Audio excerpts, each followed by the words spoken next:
కీర్తనల గ్రంథము 106, 4, 5 వచనాల కలిపి మనం చదువుతున్నాము. పేజ్ సంఖ్య పాత నిబంధనలో 508. యెహోవా, నీవు ఏర్పరచుకొనిన వారి క్షేమము నేను చూస్తూ నీ జనులకు కలుగు సంతోషమును బట్టి నేను సంతోషించుచు నీ స్వాస్థ్యమైన వారితో కూడి కొనియాడినట్లు నీ ప్రజల యందు నీకున్న దయ చొప్పున నన్ను జ్ఞాపకము చేసుకొనుము. వాళ్ళ రోమికి రాసిన పత్రికలో 12వ అధ్యాయంలో 15వ వచనం మొదటి భాగం వరకు చదువుతున్నాం. పేజ్ సంఖ్య 142 కొత్త నిబంధనలు. సంతోషించు వారితో సంతోషించుడి సరిపోతుంది. అలాగే సంఘానికి కూడా పౌలు గారు రాసిన మాట చదువుతున్నాము. సంతోషించు వారితో సంతోషించుడి. ఇక్కడ భక్తుడు ఒక ప్రార్థన చేస్తున్నాడు. నీ జనులకు కలుగు సంతోషమును బట్టి నేను సంతోషించుచు. సంఘంలో ఉన్న బిడ్డలు సంతోషించే సమయంలో మనము కూడా వారి యొక్క సంతోషంలో పాలిభాగస్తులు అవ్వాలి. నీ జనులకు కలుగు సంతోషమును బట్టి నేను సంతోషించు. సంఘంలో ఉండే బిడ్డల యొక్క జీవితంలో కొన్నిసార్లు ప్రభు అద్భుతాలు చేసి వారిని అభివృద్ధి పరుస్తాడు, వారికి సంతోషాన్ని కలిగిస్తాడు. అది ఏ విషయమైనా వారి కుటుంబంలో కానీ వ్యక్తిగతంగా కానీ ఉన్న సంతోషం అవ్వచ్చు, ఆరోగ్యం దేవుడు ఇచ్చినప్పుడు అవ్వచ్చు, వారి కుటుంబంలో ఉద్యోగాన్ని ఇచ్చినప్పుడు అవ్వచ్చు, రక్షణ లేని వారు వారి కుటుంబంలో రక్షించబడినప్పుడు అవ్వచ్చు, వారి బిడ్డల పెండ్లి విషయంలో అవ్వచ్చు, పుట్టినరోజు జరుపుకునే విషయంలో అవ్వచ్చు, వారి బిడ్డల యొక్క చదువులో ప్రభు సహాయం చేస్తున్నందుకు అవ్వచ్చు. ఆ సంతోష కారణం దేన్ని బట్టి అయినా అవ్వచ్చు. అయితే మిగతా బిడ్డలమైన మనము ఈ భక్తులకున్న ఆలోచన మనకు ఉండాలి. మనము కూడా వారి సంతోషములో వారి భాగస్తులు అవ్వాలి. ఆ హృదయము మనం డెవలప్ చేసుకోవాలి. కొన్నిసార్లు తప్పిపోతాం. అవతల వాళ్ళు సంతోషిస్తుంటే మనకు అసూయ వచ్చిందనుకో, మనం సంతోషించలేం, మనం అక్కడ దానికి వెళ్ళలేం. అది పాపములో ఒకప్పుడు మన యొక్క స్థితి. సో మన జీవితంలో మనకు హాని చేసిన వారు సంతోషిస్తూ ఉన్నప్పుడు మనం కొన్నిసార్లు జాగ్రత్త లేకపోతే మన హార్ట్ ట్రబుల్ అవుతూ ఉంటుంది. సో కొన్నిసార్లు సంఘంలో ఉన్న బిడ్డలు మనల్ని హాని చేస్తారు, హర్ట్ చేస్తారు. ఆ పరిస్థితిలో వారి సంతోషముతో మనము కూడా పాలిభాగస్తులు అవ్వాలనంటే మనకి ఈ ప్రార్థన ఖచ్చితంగా అవసరం. భక్తుడు చాలా జాగ్రత్తగా ప్రార్థన చేసుకుంటున్నాడు.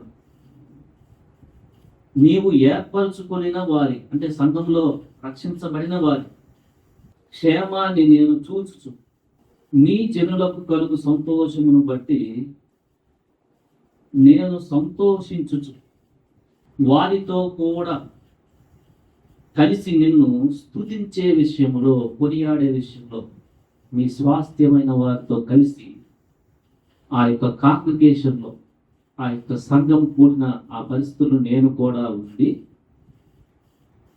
వారితో పాటు నిన్ను స్తుతించినట్లుగా నీ ప్రజల యందు నీకున్న దయ చొప్పున నన్ను జ్ఞాపకం చేసుకోమని అంటున్నాడు ఆయన. చాలా జాగ్రత్త ఉంది ఆయన ప్రార్థన విషయంలో. అది జాగ్రత్త ఉంటేనే వచ్చే ప్రార్థన, లేకపోతే తగ్గిపోతాం. లూకా సువార్త 15వ అధ్యాయంలో ఒక తండ్రికి 2 కుమారులు ఉన్నారు. ఒక ఆయన తప్పిపోయి మరలా తండ్రి యొద్దకు తిరిగి వచ్చాడు. ఆ లేఖనానికి ఒకసారి చూద్దాం. అక్కడ 22వ వచనం. అయితే తండ్రి తన దాసులను చూచి ప్రశస్త వస్త్రము త్వరగా తెచ్చి వీనికి కట్టి వీని చేతికి ఉంగరము పెట్టి పాదములకు చెప్పులు తొడిగించుడి. ఇది దేవుని యొక్క మనసు. మానవుడు తప్పిపోయి పాపంలో పతనమై మళ్ళా ఆయన వైపు చూసినప్పుడు ఆయన వాడిని క్షమించి చాలా సంతోషిస్తాడు. ఆ బిడ్డ పట్ల ప్రశస్త వస్త్రము త్వరగా తెచ్చి వీనికి కట్టి చేతికి ఉంగరం పెట్టి పాదములకు చెప్పులు తొలగించుడి, కొవ్విన పశువుని తెచ్చి వధించుడి. ఇది దేవుని యొక్క మనసు.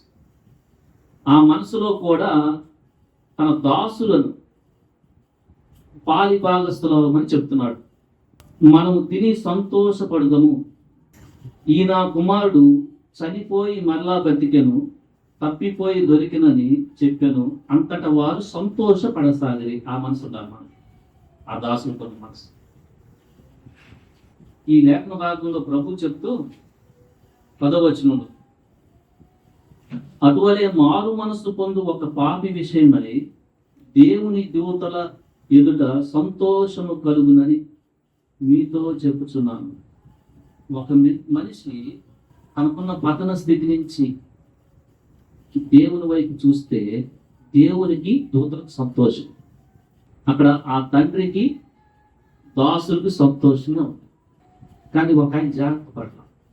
ఆయన 2వ కుమారుడు. ఆయన పరిస్థితి 29 వచనం. పెద్ద కుమారుడు ఇలా అన్నాడు. అందుకతడు తన తండ్రితో, ఇదిగో ఇన్ని ఏళ్ల నుంచి నిన్ను సేవిస్తున్నానే, నీ ఆజ్ఞను నేనెన్నడూ మేరలేదే. అయినను నా స్నేహితులతో సంతోషపడినట్లు నీవు నాకెన్నడూను ఒక మేక పిల్లనైనా ఇయ్యలేదు. అయితే నీ ఆస్తిని వేశ్యలతో తినివేసిన ఈ నీ కుమారుడు రాగానే వీని కొరకు కొవ్విన పశువును వధించదమని చెప్పాను. ఇది కామ్గానే ఉన్నాడు. పరిస్థితి వచ్చింది. ఆ తమ్ముడు బాగుపడి వచ్చినప్పుడు తను సంతోషించలేకపోయాడు. ఇతను పెద్ద కుమారుడు చిన్న కుమారులాగా పాపంలోకి వెళ్ళిన వాడు కాదు. కాబట్టి ఇతని మనసులో ట్రబుల్. అవతల వాళ్ళు తప్పిపోయి బాగుపడతా ఉంటే చూడలేదు. నాకే జరగలేదు, ఏంది అనే భావం. సో ఆ భావం మనకు క్రియేట్ చేయకుండా, మనకు క్రియేట్ అవ్వకుండా ఉండాలంటే ఆ భక్తుడు చేసుకున్నాడు కదా ప్రార్థన. యెహోవా, నీవు ఏర్పరచుకొనిన వారి క్షేమము చూచి నేను కూడా సంతోషించు.